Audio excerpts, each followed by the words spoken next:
I'd like to begin by sharing 3 stories with you about 3 little boys. One of them was born to a mother who drank alcohol during her pregnancy and was in a car accident, which caused this little boy to be born prematurely. Shortly after his birth, his father abandoned the family, and the mother's next husband was greatly abusive against this child. At the age of 3, this child was hospitalized when this stepfather force-fed him drugs and alcohol.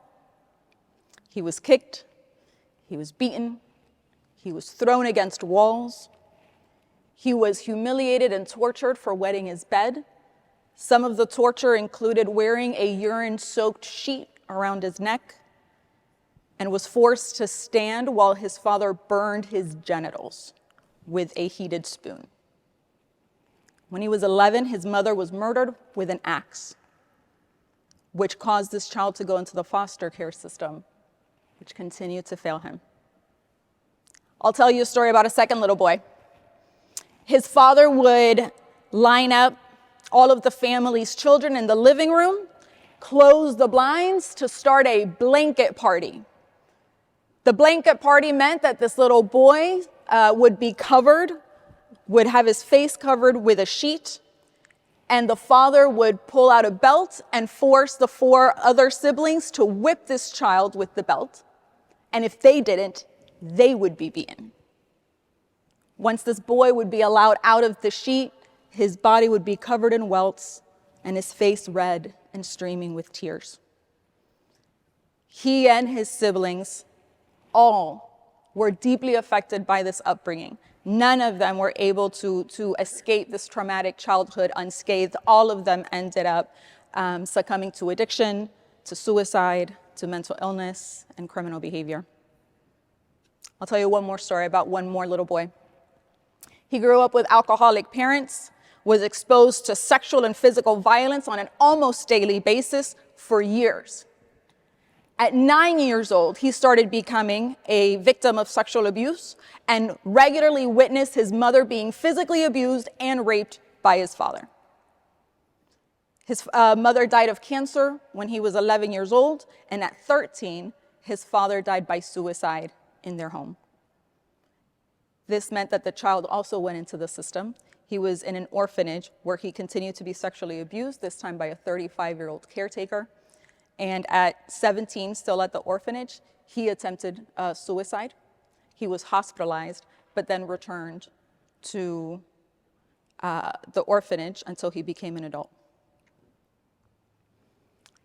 These 3 boys grew up to be men who were executed by the state of Florida last year. These were the stories of Michael Zack, of James Barnes, and Dwayne Owen. These are just 3 of the 6 men who were executed by the state of Florida last year. So this year's theme for this conference is, "May it be done to me according to your word." And if you went to the conference website, you would have seen this.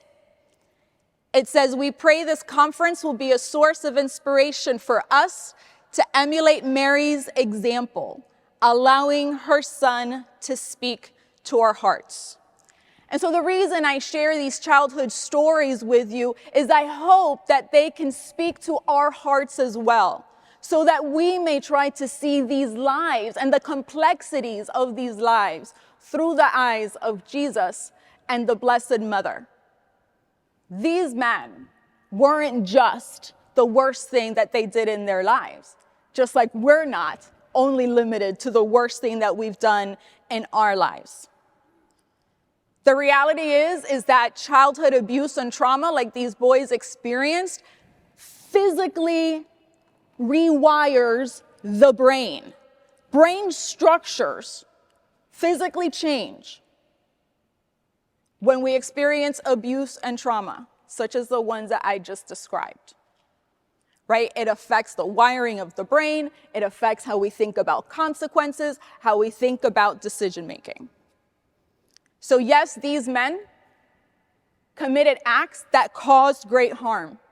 To this day, there are families that are grieving in an unimaginable way the lives that were lost because of their actions and the actions of other people on death row. But I think it's really important to also have a certain sense of compassion for them. Because I know for a fact that if any of you had seen one of their mothers outside of an abortion facility before they were born, you would have advocated for their lives then. So we must also advocate for the lives of the people on death row today. Very quickly, I'd like you to turn to your neighbor and tell them one reason why you, if you have a neighbor, one reason why you think people support the death penalty to this day. Brainstorm, not these people, all of you are anti-death penalty, I know it, I feel it, but why do other people support the death penalty? Tell your neighbor.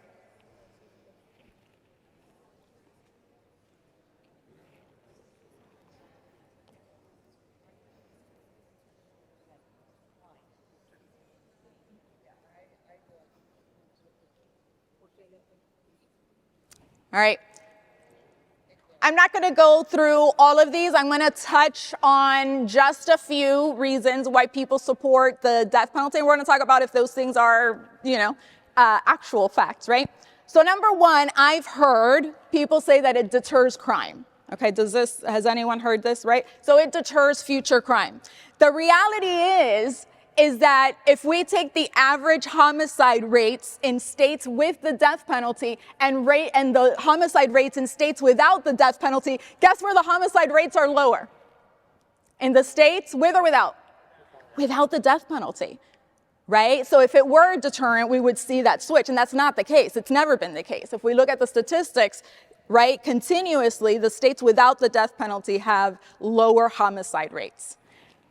Who's heard, it just saves our taxpayers' dollars, right? If you kill them and you don't have to house them and feed them and medicate them, surely that's cheaper, right? And it's not. The death penalty is actually much costlier than life without parole or other alternatives to the death penalty. I know that can be a little counterintuitive, so let's talk real quick about why that's the case, right? So let me give you a couple of snapshots from a couple of different states. Every cost study on this has always found that the death penalty is costlier than life without parole and other alternatives, right? Now, in states like Kansas, it's $1.2 million per capital case just to try the case, right? We're not even talking about incarceration. Just the case is $1.2 million in Kansas. In Maryland, it's about $1.7 million. It's a lot of money, right, that could be invested in other ways. So number one, legal costs are higher in capital cases. Most of the people who are charged with a capital crime are indigent. They can't afford their own representation, so that's a higher cost, right? You've got the prosecution cost, you've got the defense cost. And kind of capital case practice requires that at least 2 attorneys represent this person. Capital cases are more complicated. You're going to have a lot of experts coming in. You got to pay all those people. The time to prepare the case is longer by about 4 times. So that's more pre-trial detention, right? You've got to pay all the witnesses and things like that. And your juries have to be death qualified. I can't be on a capital case jury because if I am asked, can you vote for death? I will say no, right? So everyone on a death penalty case has been death qualified, which means that they were asked, can you vote for a death sentence? And all of them said yes, right? So jury compensation, all those things kind of increases the cost. Incarceration costs are also higher because they're basically in maximum security prisons, right? In solitary confinement, they're 23 hours a day, they're in solitary confinement. So the incarceration costs are higher than with life without parole. And of course, our society wants to, make sure that we don't execute innocent people, although it happens. And so they're automatically put through appeals processes, right? So all of that actually brings up the cost of capital cases. Some people will say that it's a fair system. It's the best system we've got. That, we've tinkered with it and changed laws here and there. So it's a good system. Let's just trust the system. The reality is that the death penalty is applied disproportionately. I'll give you 3 examples. Number 1, persons with mental illness are overrepresented on death row. Why? They're more likely to give false confessions. They are vulnerable to police pressure. They don't always give meaningful kind of assistance to their counsel. Someone may have outbursts, right, during the course of the trial. Someone with delusions may want to represent themselves. Someone who is highly medicated may seem like they're not remorseful, right? So all of these things contribute to having a disproportionate amount of people with mental illness on death row. Also, there are racial disproportionality issues here as well. Interestingly, the states with the most lynchings, historical lynchings, also happen to be the states that most apply the death penalty today. The state of Florida had the highest rate per capita of lynchings, and we're actually one of the states that uses the death penalty the most in this country.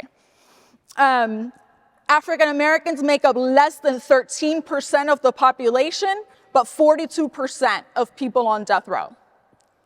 13 and 43, okay? It's not just the race of the defendant, though. There is a lot that has to do with the race of the victim. So about half of homicide victims are Black, but 75% of the cases where there was a death penalty case, the victim was white, right? Does that make sense? So it's the race of the victim has a great impact on whether death is sought. Now, kind of intersecting and overlapping with race is also poverty, right? So people with like a private attorney tend to get a life sentence or some other alternative more than people who have a public defender, right? And so you'll see 2 defendants with really similar crimes, and one had a private attorney and one didn't, and then, you know, the sentences that they receive are very different. And lastly, there's a sense that it's reserved for the worst of the worst, right? We have to have the death penalty because this is for the absolute worst cases. Like I just said in my last few bullet points, there are all of these other reasons that are legally irrelevant, such as race and geography and quality of counsel, that really determine who gets the death penalty. It's not being reserved for the worst of the worst. I will share with you that the state of Florida happens to have a uniquely problematic and flawed death penalty compared to other states. Number 1, Florida has the most populous active death row. Active because California is the only other state that has more people on their death row, but they haven't executed anyone in 18 years. So of the death rows where we can, do execute people, Florida is the most populous one. There are 280 people on Florida's death row right now. Florida also happens to have the highest number of death row exonerees in the nation. 30 men have been released from Florida's death row because courts ended up vacating their sentences, okay? Are there more innocents on Florida's death row today? I believe so. You can look up the case, for example, of Tommy Ziegler. He's literally been on death row longer than I've been alive. And he is just one example of many, has asked the state of Florida to allow him touch DNA testing that he believes would exonerate him, and the state has not allowed him to do that. So the 30 who have been released were really lucky that the system allowed them to try to prove their innocence. There are others who are trying to do that today and haven't been allowed to do so. And the last bullet point I'll share with you about the state of Florida is that we have the lowest standard in the country. I say we. I live in Virginia now, but I'm a lifelong Floridian. I lived here for 40 years, so I'm one of you, right? So we, in the state of Florida, have the lowest standard in the country by which somebody can be sentenced to death. Anytime a jury is summoned in the state of Florida, they must make a finding unanimously. The one exception is sentencing someone to death. So think about this, right? You've got an 18-year-old who stole gum. And if he has to go before a jury for, a trial, that jury has to be unanimous. But to send someone to death row, they do not. Only 8 jurors out of 12 are required to vote for death in order for someone to get a death sentence. What does that mean? That means 4 jurors who heard the same evidence, who heard the same mitigating circumstances, and voted for life are overridden by the other 8 jurors. I think all of these are really good arguments, but we're here as Catholics at a Culture of Life conference. So I think these really practical items that I just brought up are secondary to our moral approach to the issue. In 2018, the Catechism was revised to say that the death penalty is inadmissible. Everyone say inadmissible. Inadmissible. This is what the Catechism of the Catholic Church says now.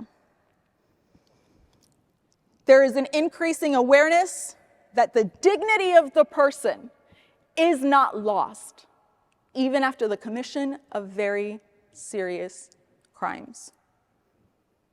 In addition, a new understanding has emerged of the significance of penal sanctions imposed by the state.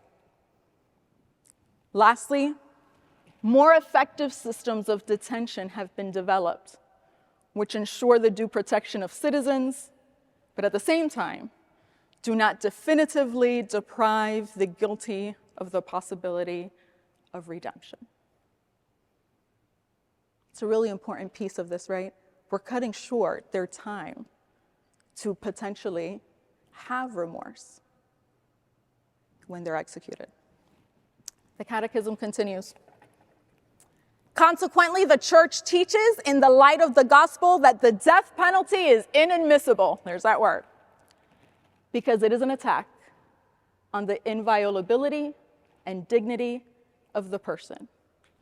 And she works with determination for its abolition worldwide.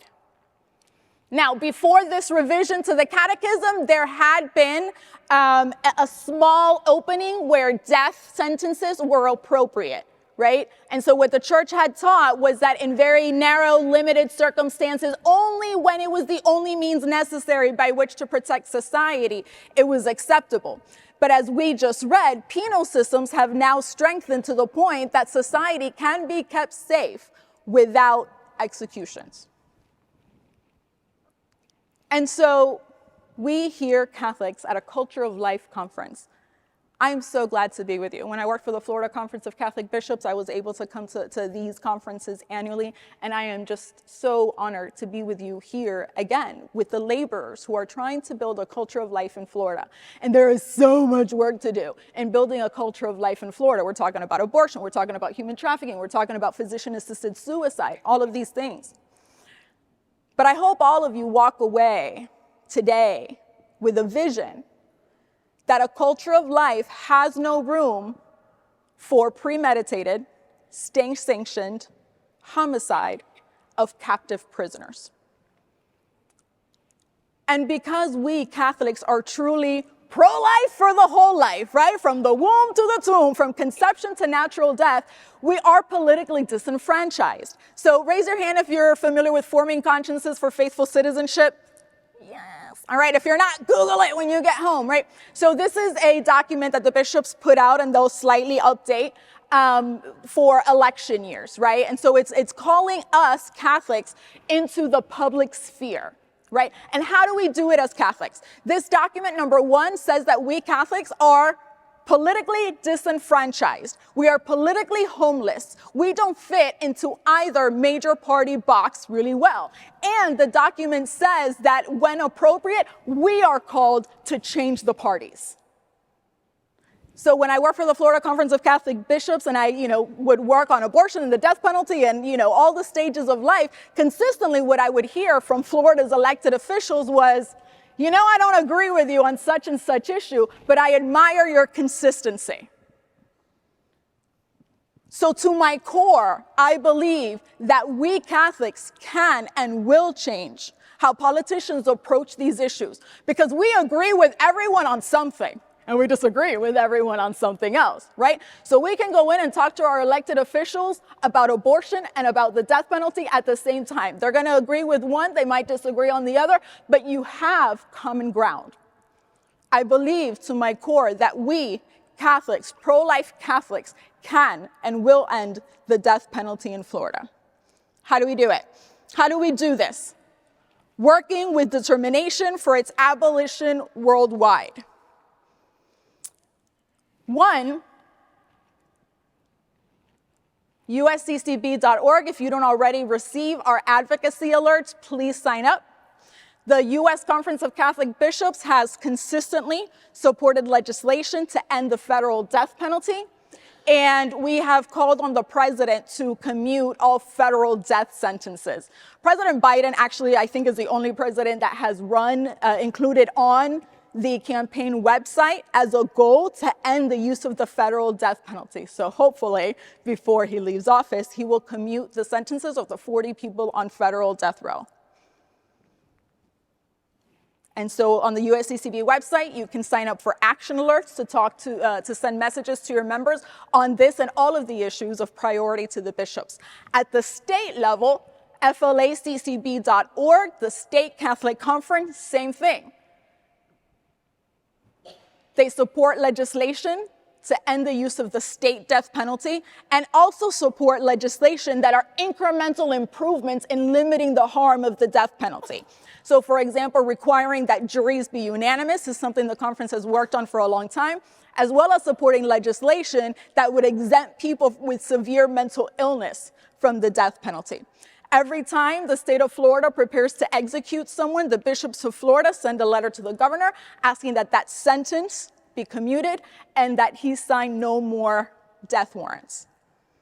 And so you will have action alerts in your inbox if you sign up for them that will kind of pre-write a message to you. It's easy. You just hit send, right? You don't even have to create the message. You can amend it if you'd like, but you can just easily send a message from the Catholic perspective on why the death penalty has no place in the state of Florida.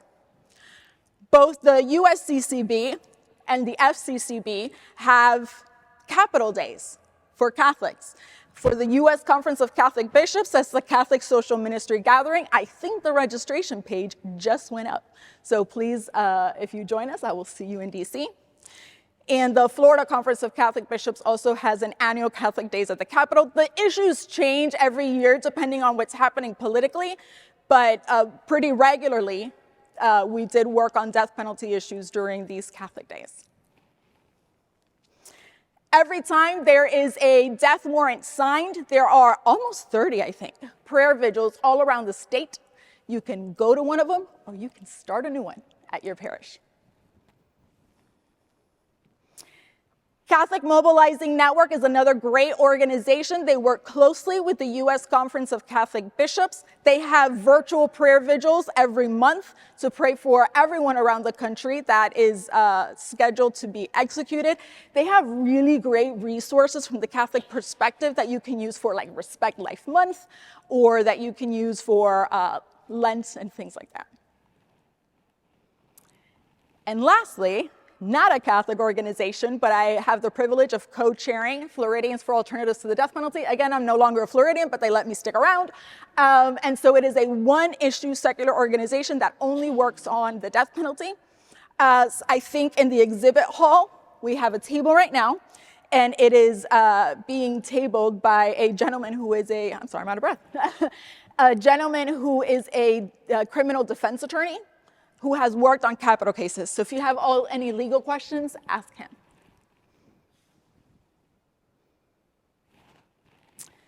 And so, ladies and gentlemen, again, it is such a privilege to be in the vineyard with you, to create a culture of life.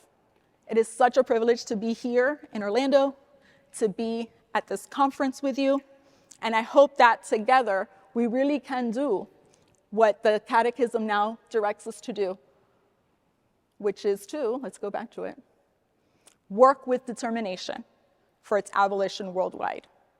Thank you, ladies and gentlemen. I think we have a couple of minutes to get some questions if you have them.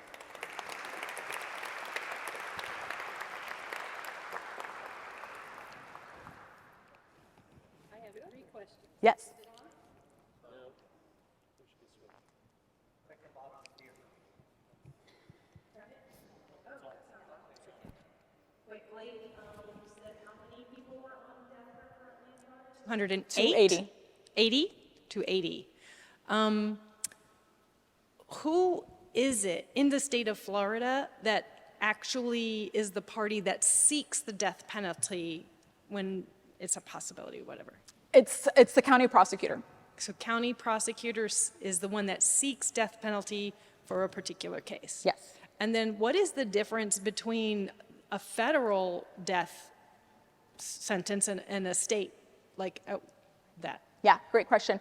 So in that case, in the case of a federal death case, basically the Department of Justice took on that case. So there could have been like interstate travel, there could have been a hate crime, right? So it was a violation of federal statute. Sometimes there are states that no longer have the death penalty, and so the federal system will take it on to seek death in that case. Great questions, thank you. We have one back here really quick. Oh, hi, good morning. Thank you so much for being here. I am so happy to hear this presentation. I had spoken to a lady a few months ago, and I said we need to definitely bring this topic up because it is so rarely spoken. I've been a social worker for the past 24 years, so I work with the most vulnerable. I work with the pedophiles, I work with the drug addicts, I work with the murderers. And as our roles as social workers, we treat everyone with humanity and dignity, no matter what the reason they came into our service. So what I try to do, and I've been doing this since the beginning of my career, is when I work with someone, I see them as I'm talking to the face of Jesus. Because there's always a reason for the reason. And we never know what this individual went through as a child. Trauma can affect you in so many different ways, even in utero. Right. There's a lot of studies of women who are carrying their babies and they, witnessed or have been afflicted by trauma and abuse, and it can affect the baby. So I always try to tell people, because many, like even my own family members and friends are like, how do you work with these people? And I'm like, because they're human and Right. they're God's children. And at the end of their death, which we need to, be mindful that they're here on earth with us, is that God will make the final judgment on them. And we don't know what they're going through in prison or in a drug rehab or wherever they're at. So I hope that more people learn about this, read about it, research it, because I know everybody's always focused on the abortion issues, but we forget about those who are in prison. And just work with them. And remember, like I said, there is a reason for everything. And as social workers, we work with the whole, and we see what's affecting them in their environment, what's affecting them in their home, what's affecting them in their community. And I could say that every person probably here in the Basilica had one form of trauma.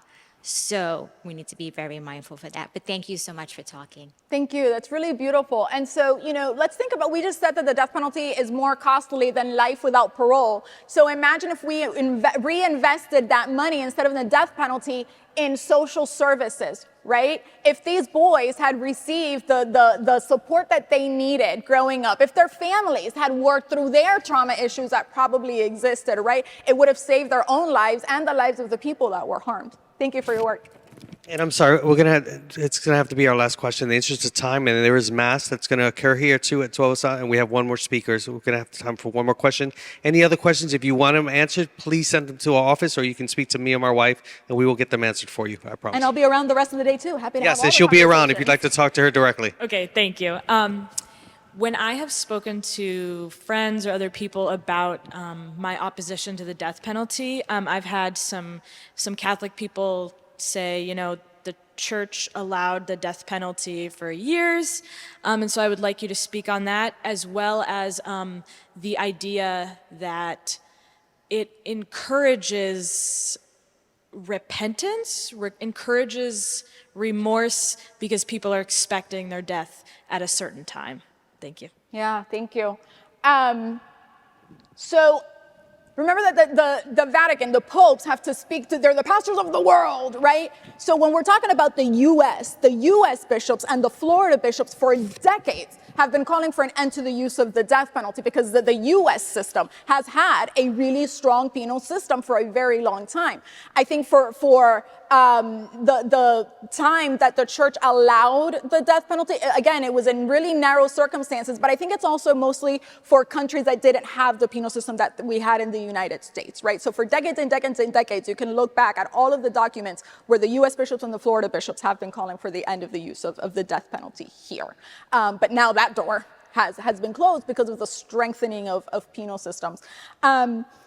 Very quickly, one of the people who was executed during the last few months of the last administration was Lisa Montgomery, who committed a terrible crime. And I can tell you her story, just like I told the stories of these three young men, of life, a history full of trauma and abuse and neglect. And she, like so many other people, do express remorse, right? And it is not our place to shut that door on people because we never know what would have happened in their lives, in their minds, and in their hearts the day after their execution. All right, folks, like I said, I'm around the rest of the day. Happy to have all the conversations. Thank you for being here. Thank you for your time.